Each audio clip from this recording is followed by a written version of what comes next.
Morning everyone, welcome back to my channel. আজকে হলো শনিবার, ঘড়িতে বাজে এখন 8:15। বাটা বাজে দিদি এখনো আসেনি। আমি স্নান টান করে নিয়েছি অ্যাজ ইউজুয়াল, শনিবার যেহেতু। তো এবার শুধু দিদি আসলে জাস্ট একটু রান্না করব। আর কালকে রাত্রেবেলা তো দেখলেই যে ডালের বড়িগুলো ভেজে রেখেছিলাম। তো লাউ, ডাঁটা, আলু, টমেটো, বেগুন সব কিছু দিয়ে একটা তরকারি করব। আর উচ্ছে আছে, মিষ্টি কুমড়ো আছে। তো উচ্ছে যেহেতু বেশি তেতো, আমি তেতো বেশি খেতে পারি না। তো শাশুড়ি মায়ের ট্রিক এটা, উনি এখানে এসে দেখলাম করলো যে উচ্ছের সঙ্গে একটু মিষ্টি কুমড়োও ভেজে নেই, তাহলে এতে কি হয় যে উচ্ছের তেঁতুটা কেটে যায়। আর মিষ্টি কুমড়ো খেতে এমনিও ভালোবাসি। তো মিষ্টি কুমড়ো আর উচ্ছে ভাজা করব। তো এটা হলো আপাতত এখনও রান্নাবান্না এইটা প্ল্যান। আর যদি আজকে অফিসটা করে আসতে পারি তাহলে সোম মঙ্গল দুদিন ছুটি থাকবে, কারণ যেহেতু হলো সোমবারে ক্রিসমাস। আর তোমরা ওদিন দেখলি আমরা যে পার্ক স্ট্রিটে গেছিলাম, পার্ক স্ট্রিট তো পুরো ক্রিসমাসের জন্য একদম রেডি। সেটা পুরো জানুয়ারি মাস ধরে চলবে। বেশ ভালো লাগছিল, সুন্দর লাগছিল। আমি ভাবছিলাম কি, আরেকজন তো এত নাক ডাকছে, এখানে কথা বলা মুশকিল। আমি ভাবছিলাম কি আমাদের আগরতলাতেও যদি এত সুন্দর ডেকোরেশন করতে বেশ ভালো হতো। তো চলো, যে যে জায়গার নিয়ম বা সব জায়গার আলাদা আলাদা কালচার থাকে। তো এটা হলো ব্যাপার। উঠেই এই জানলাটা খুলে দিয়েছি, জানলাটা দিয়ে একটু রোদ আসে। এখানে বিছানায় জানলাতে মানে জানলাটা খুললে একটু রোদ আসে।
এই যে এই হলো আজকে আমার ব্রেকফাস্ট, মুড়ি, টক দই আর জাগরি পাউডার।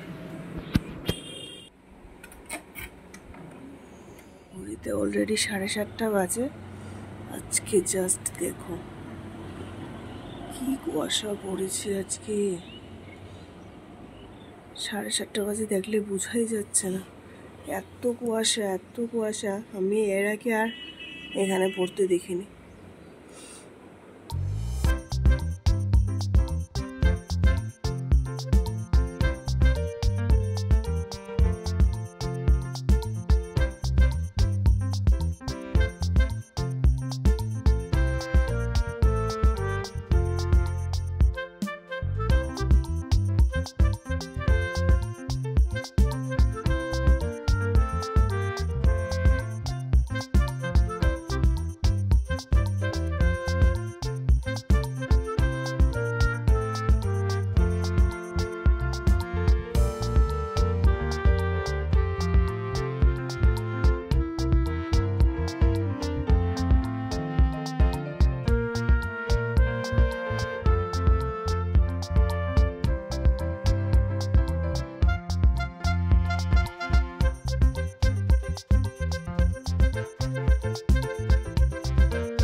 এভরিওয়ান, গুড মর্নিং না, অ্যাকচুয়ালি এখন হলো গুড আফটারনুন, ঘড়িতে 1:45 বাজে। কালকে যে সেই অফিসে যাওয়ার সময় ভিডিও করেছিলাম, অফিস থেকে এসে তো ভিডিও কিছু করিনি। ইনফ্যাক্ট আজকে সকাল থেকেও তোমাদের সঙ্গে কথা হয়নি। অ্যাকচুয়ালি কালকে সকাল থেকে এমনিতে তো কতদিন যাবো ঠান্ডা লেগে আছে বলছিলাম আমি তোমাদের। কালকে সকাল থেকে জানি না হঠাৎ করে এই বা চোখটা একটু লাল লালও হয়ে আছে, কচকচ করছে। আর একটু চোখটা দিয়ে জল পড়ছিল। কালকে সারাদিন অফিসে ভীষণ অসুবিধা হয়েছে, মানে সাংঘাতিক অসুবিধা। একটু পরপর চোখটা দিয়ে জল পড়ছে, একটু হালকা হালকা ব্যথাও ছিল, কচকচ করছিল। তো বাড়িতে এসে আর শরীরটাও ভালো লাগছিল না, পুজো টুজো দিয়ে তারপরে রাত্রিবেলা প্রায় 10:30 নাগাদ ডাক্তার দেখাতে গেছি। তো ওষুধ টষুধ দিয়েছে, 2টো ড্রপ দিয়েছে। কালকে যেটা বললো ডাক্তার যে এটা হয় ঠান্ডা লাগা থেকেও অনেক সময় হয়, ঠান্ডা থেকে। আবার যাদের মাথায় ড্যান্ড্রফ বেশি তাদের ধরো, মানে যেমন আমার মাথাতে প্রচণ্ড ড্যান্ড্রফের সমস্যা, মানে খুশকির সমস্যা আছে। তো স্নান করলে কিছু কিছু ছোট ছোট ড্যান্ড্রফ আছে যেগুলো এমনিতে দেখা যায় না। যেটা বলেছিল যে খুশকি যদি যাদের মাথায় বেশি থাকে, স্নান করার পর মাথার জলটা যদি চোখে পড়ে তাতে একটা ফাঙ্গাল ইনফেকশন হয়। তো যেটা আমার হয়েছে অ্যাকচুয়ালি, তো তার জন্য ড্রপ দিয়ে দিয়েছে।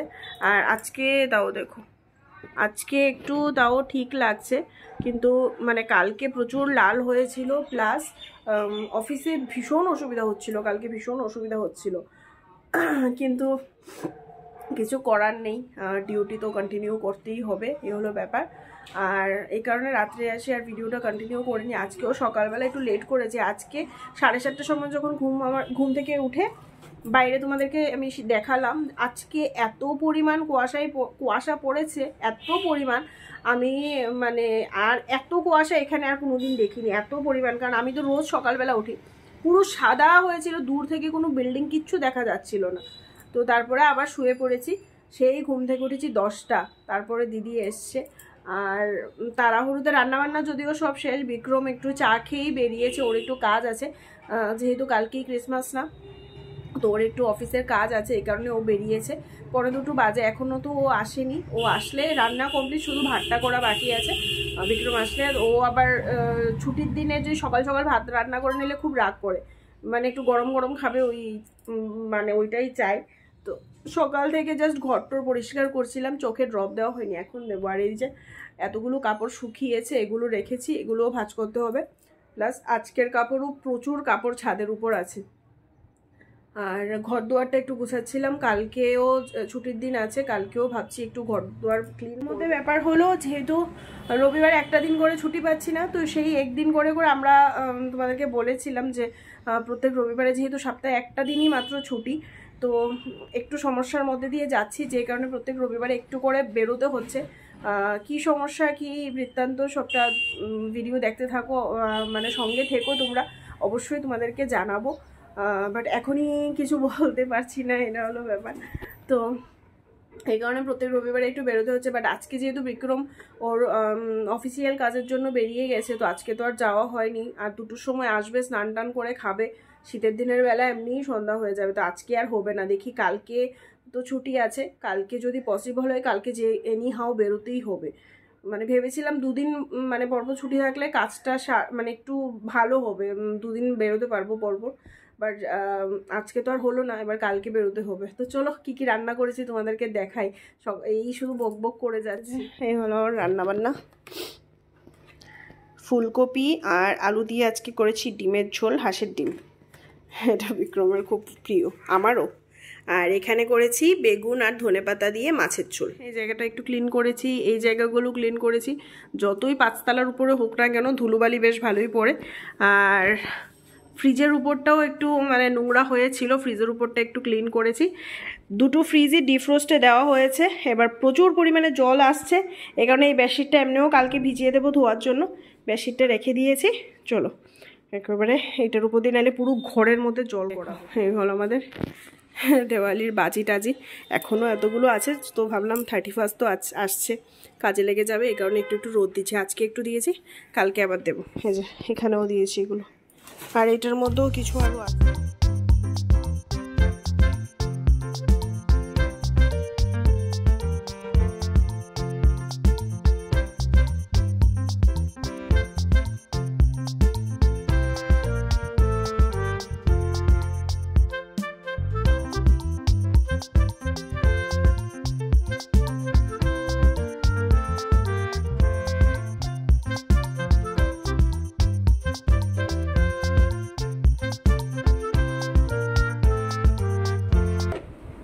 ঘড়িতে এখন বাজে 9টা। আজকে তো সারাটা দিন কিচ্ছু ব্লগ করা হয়নি, কি যে আমি সারাদিন করছি আমি নিজেই জানি না। অ্যাকচুয়ালি বিক্রম তো বললাম তোমাদেরকে, ওর একটু কাজ ছিল অফিসের, তো একটু বেরিয়েছিল। ওর আস্তে আস্তে প্রায় 4:30 মতো বাজে। তখন লাঞ্চ টাঞ্চ করে প্রায় 5টা বাজতে 10 মিনিট বাকি শুয়েছি। তারপরে উঠে সেই এখন পর্যন্ত ল্যাদ খাচ্ছি। ও বিক্রম আমার মাঝখানে একটু কফি করেছিল সন্ধ্যার সময়, কফি খেয়েছি। অ্যাকচুয়ালি আজকে ঘরটার একটু গুছাগুছি করেছি, আর এমনিতেও ঠান্ডা লেগে আছে, চোখের এই সমস্যা, এত সব কিছু মিলে শরীরটা বেশি একটা মানে ভাল লাগছিল। ওর কিরকম একটা হয় না যে ল্যাদ খাওয়া টাইপ লাগছিল। তো এখন উঠে গেছে, এখন ফ্রেশ ট্রেশ হবো। আর সব কিছু সরঞ্জাম এনে রেখেছিলাম কালকে, যেহেতু ক্রিসমাস, আজকে তো 24 তারিখ, কালকে যেহেতু ক্রিসমাস, ইচ্ছে ছিল একটু কেক বানাবো। তো দেখি আস্তে আস্তে এখন প্রিপারেশনটা নেবো। রান্নাবান্না তো করতে হবে না, একেবারে রাতের জন্য রান্না করেই রেখেছিলাম, জাস্ট একটু ভাত করতে হবে। তো ভাত আরও পরে করবো। লোকজন দেখো এখন থেকেই বাজি ফাটাচ্ছে, তোমাদেরকে পাঁচটা দেখো, এই যে আশা করি তোমরা দেখতে পাচ্ছ। মনে হয় কালকে ক্রিসমাসের জন্য এখন থেকেই সেলিব্রেশন শুরু হয়ে গেছে। অবস্থা দেখো, এই দেখো। এবার গিয়ে আস্তে আস্তে কেকের প্রিপারেশনটা করি। সব কিছু আনা হয়ে গেছে, রেডি করে রেখেছি না মানে সব কিছু যা যা লাগবে সব কিছুই মানে রেডি আছে, জাস্ট বানানোর অপেক্ষা। বিক্রম কখন থেকেই বলছিল তুমি না কেক বানাবে, তো ভাবছি এবার বানাবো। আর ও আবার গেছে একটু সেলুনে শেভিং করতে। আমার কেক বানানোর সরঞ্জাম রেডি। 1 কাপ নিয়েছি চিনি, 1 কাপ ময়দা, আর এখানে অল্প একটু কেশর নিয়েছি, কারণ বেশি ড্রাই ফ্রুট দিলে বা টুটি ফুটি দিলে বিক্রম খাবে না। আর নিয়েছি কাপ নেই, তো এই যে ছোট ছোট কাপগুলো মানে যেগুলো কফি খাওয়ার জন্য এনেছিলাম, অ্যাকচুয়ালি কফি মগও না, বাট কাপের থেকে একটু বড় সাইজ। তো ওই যেগুলো কাপ, এই কাপগুলো তো সবগুলো একই সাইজের, তো এই কারণে এটাতেই নিয়েছি মেজারমেন্ট কাপ। প্রফেশনাল তো না, ওই কারণে নেই আর কি। তো 1 কাপ ময়দা নিয়েছি, 1 কাপ চিনি নিয়েছি। চিনিটা একটু ব্লেন্ডারে গুঁড়ো করে নেব, কারণ কেকে সবসময় গুঁড়ো চিনি ইউজ করা হয়। আর 3টে ডিম নিয়েছি, 4টে দিলে ভালো হতো, 4টে দেয়নি। রিস্ক নিতে চাইছি না, কারণ অনেক আগে কেক বানিয়েছিলাম, এখন যদি ভালো না হয় আমার ডিমগুলোই গেল, এই কারণে 3টে ডিম নিয়েছি। আর আমরা সবাই জানি ক্রিসমাস মানে প্লাম কেক বা ফ্রুট কেক। তো বিক্রম আবার টুটি ফুটি দিলে বা বেশি পরিমাণ ড্রাই ফ্রুট দিলে খাবে না। ও এমনিতেই বলে দিয়েছে একেবারে প্লেন বানাও, কোনো কিছু দেবে না। তারপরও কেক একেবারে প্লেন তো আর ভালো লাগে না, তো ওই কারণে আমি অল্প একটু কাজু ছোট ছোট করে কেটে দিয়ে দিয়েছি। আর দেবো বাটার। বাটারটা জাস্ট আগে ডিমের যে মানে ডিমটা ফেটিয়ে নিই ভালো করে, সব কিছু লাস্টে তো বাটারের দরকার, তখন বাটারটা একটু মেল্ট করে। এই যে এটার মধ্যে চিনিটা ভালো করে গুঁড়ো করে নেব। এই আমার চিনি গুঁড়ো করা হয়ে গেছে। বাহ, সুন্দর হয়েছে। বেশিক্ষণ না, জাস্ট ওই 1 মিনিটের মধ্যেই হয়ে যায়। আমি 3টে ডিম এখানে ভেঙে নিয়েছি। প্রথমে ভেবেছিলাম যে মানে এগ হোয়াইটটা আগে ভালো করে ব্লেন্ড করে নেব, আর মানে কুসুমগুলো পরে করব, কিন্তু ডিম আমি ভালো করে ভাঙতে পারিনি, সব একেবারে পড়ে গেছে। এই যে এখানে এক্সট্রা বাটি রেখেছিলাম, ভেবেছিলাম কুসুমটা আলাদা রাখবো আর এগ হোয়াইটটা আলাদা করব। তো যাই হোক, যাবে তো দুটোই। এবার এই হ্যান্ড ব্লেন্ডারটা দিয়ে ভালো করে এটা আমি এখানে শুরু করেছি ডিম ফেটানো। জানি না কতক্ষণে এটা হবে। হ্যান্ড ব্লেন্ডারগুলো থাকলে না, ইলেকট্রিকগুলো বেশ ভালো, বাট আমার কাছে নেই।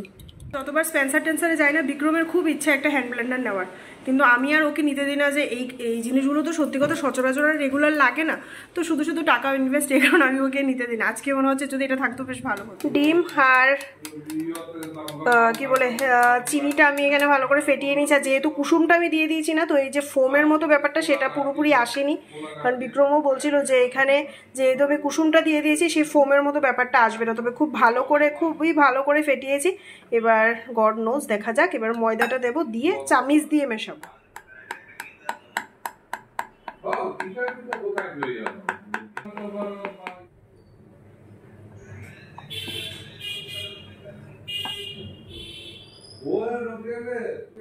আমরা এরকম সময় দেখতেছি মানে মানুষের ঘুরনের সময় 31 ফাইনালি এদিকে আমার ব্যাটার রেডি।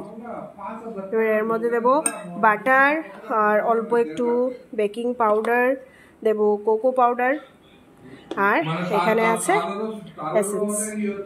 বাটারস্কচের এসেন্সটা এনেছি আমি, ভ্যানিলা এসেন্সটা আনিনি। অনলাইনে খুঁজে একটা রুম পাইতাম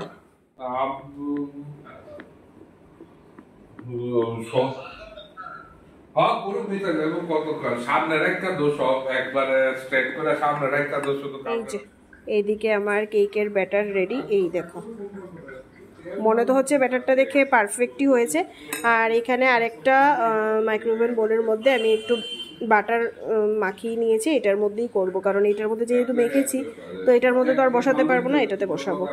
তো চলো এবার অল্প একটু কাজু দিয়ে দিই। এদিকে রেডি, এবার বসিয়ে দেব। মাইক্রোওভেন হচ্ছে আমার প্রিহিট, 10 মিনিটের জন্য প্রিহিটে দিয়েছিলাম। 10 মিনিটের জন্য তো দিয়েছিলাম, এবার খুলে দেখি। মনে তো হচ্ছে আর একটু হওয়া বাকি, তাও বের করে দেখি।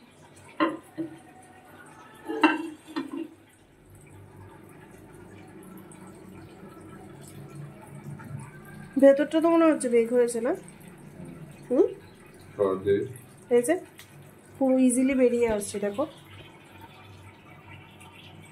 না? এবার আর একটু দিতে হবে না বার্ন হওয়ার জন্য? কি সুন্দর হয়ে দেখো, সাইডগুলোও ছেড়ে দিয়েছে, দেখো দেখো দেখো, তোমার হাতটা সরাও না, এই দেখো সাইডগুলোও সুন্দর ছেড়ে দিয়েছে। একটু বাটার দিয়ে আমরা আরো একবার বসিয়েছি, হয়ে গেছে মোটামুটি। এবার আর জাস্ট 10 মিনিটের জন্য দেবে না? তো অনেকটাই হয়ে গেছে আর বেশ ভীষণ ভালো লাগছে। তোমরা হয়তো দেখেছো টুথপিকটা যখন দিয়েছি একদম পারফেক্টলি বেক হয়েছে, একটুও লাগছে না। আর সাইডগুলো বাটারগুলো মেখে দিয়েছিলাম না, অ্যাকচুয়ালি আমার কাছে ব্রাশ নেই, ব্রাশ ছিল আমার বাড়িতে ছিল, এখানে ব্রাশ নেই, তো ওই কারণে আমি হাত দিয়ে মেখে দিয়েছিলাম আর কি সুন্দর ছেড়ে গেছে। এখন জাস্ট আরেকটু উপরের জায়গাটা একটু পুরো ও তো সত্যি কথা আমাকে কোকো পাউডার দিতে দেয়নি, তো কালারটা ঠিক কেকের মতো আসছে না, তো ওই কারণে জাস্ট আরেকটু বার্ন হওয়ার জন্য আবার 2 মিনিটের জন্য দিয়েছি। 2 মিনিটের বেশি রাখবো না, উপরটা আরেকটু বাটার মেখে দিয়েছি, ও বলছে উপরটা বাটার মেখে দিলে খুব তাড়াতাড়ি বার্ন হবে। তো চলো দেখা যাক। ওইদিকে ফাইনালি আমার কেক রেডি, জাস্ট দারুণ হয়েছে। দেখো এত সুন্দরভাবে সাইডগুলো ছেড়েছে, চাকু দিয়ে আর আমাকে কিছু করতে হয়নি, সুন্দরভাবে বাটিটা থেকে একদম খুব ইজিলি বের করতে পেরেছি। আর যেহেতু এর মধ্যে আর আমি কিছুই কোকো পাউডার বা সামথিং ওইরকম কিছুই আমি অ্যাড করিনি, তো কালারটা একদম পারফেক্ট এরকমই এসছে। আর এই সাইডগুলো একটু বার্ন হয়েছে, যেই কারণে সাইডগুলো একটু এরকম এসছে। তো চলো এবার একটু কেটে দেখি। ফাইনালি কেক বানানো আমার কমপ্লিট। কেকটা খুব সুন্দর হয়েছে, ইনফ্যাক্ট খেতেও একদম পারফেক্ট হয়েছে, খুব সুন্দর হয়েছে। কিন্তু একটা ব্লেন্ডার হয়েছে, এটা কেক না হয়ে ওই যে ব্রিটানিয়া না প্রাণেরই তো কতগুলো ড্রাই কেক পাওয়া যায়, ড্রাই কেক হয়ে গেছে। আমি যেহেতু প্রথমেই ভুলটা করে নিয়েছিলাম যে আমার ডিমের সাদা অংশটা আগে ফেটানো উচিত ছিল, এটা পুরো ফোমের মতো হতো, কারণ এটা যতটা ফোমের মতো হবে কেকটা ততটা স্পঞ্জি হবে আর নরম হবে। বাট আমি যেহেতু প্রথমেই ব্লেন্ডার করে ফেলেছি, কেকের ডিমের কুসুমটা এর মধ্যে পড়ে গেছিলো, আর এই কারণে কুসুমটা সহ আমি ফেটিয়েছি, তো সেই ফোম ব্যাপারটা তো আর আসেনি, ওই কারণে কেকটা একটু শক্ত হয়ে গেছে, একটু হার্ড হয়ে গেছে।